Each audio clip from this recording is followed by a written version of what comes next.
The following is a story I read one night that I feel is worth sharing. The little boy put on his clothes for the cold and then told his father, "Okay, Dad, I'm ready." His dad, the pastor, said, "Ready for what?" "Dad, it's time to go outside and distribute our flyers." Dad replied, "Son, it's very cold outside and it's drizzling." The child looked surprised at his father and said, "But Dad, people need to know about God, even on rainy days." Dad replied, "Son, I'm not going outside in this weather." With despair, the child said, "Dad, can I go alone, please?" His father waited for a moment and then said, "Son, you can go. Here's the flyers, but be careful." "Thank you, Dad." And with this, the son went out into the rain.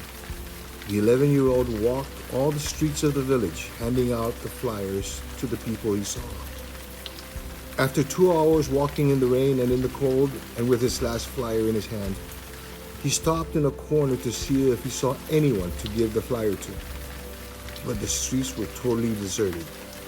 Then he turned to the first house he saw, walked up to the front door, and began ringing the doorbell and waited. But no one came out. Finally, the boy turned to leave, but something stopped him. The child turned back to the door and began to touch the bell and pound the door strongly with his knuckles. He kept waiting. Finally, the door was opened gently. A lady came out with a very sad look and gently asked, "What can I do for you, son?" With radiant eyes and a bright smile, the child said, "Lady, I'm sorry if I upset you, but I just wanted to tell you that God really loves you and that I came to give you my last flyer which talks about God and His great love." The boy then gave her the flyer. She just said, "Thank you, son. God bless you." Well, Sunday morning came around and the pastor was on the pulpit. And when the service began, he asked, "Does anyone have a testimony or something they want to share?" Gently, in the back row of the church, an older lady stood up. When she started talking, a radiant and glorious look sprouted from her eyes. "I'm sure that none of you know who I am, and I've never been in this church before. You see, I lost my faith some time ago, and I thought I'd never be happy again. My husband died a while ago, leaving me totally alone in this world. Last Sunday was a particularly cold and rainy day, as it was also in my heart, that on that day I came to the end of the road, since I had no hope and didn't want to live anymore. I took a chair and a rope and went up to the attic of my house. I tied one end of the rope to the rafters of the roof. Then I climbed onto the chair and put the other end of the rope around my neck. I then stood on the chair, so alone and heartbroken. I was about to throw myself off the chair when suddenly I heard the loud sound of the door being knocked on. I thought to myself, I'll wait for a minute and whoever it is will go away. I waited and waited, but the door knocking was getting louder and louder every time. It got so loud that I couldn't ignore it anymore.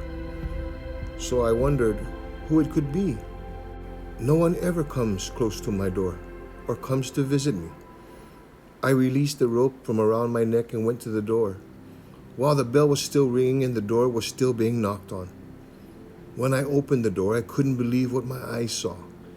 In front of my door was the most radiant and angelic child I've ever seen.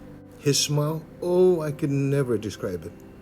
The words that came out of his mouth made my heart, dead so long ago, come back to life.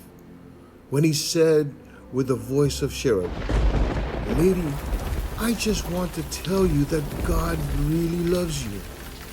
When the little angel disappeared between the cold and the rain, I closed my door and read every word of the flyer. Then I went back to the attic to remove the chair and the rope. I didn't need them anymore. As you see, now I am a happy daughter of the King. And when the little boy left my house, he walked in the direction of this church.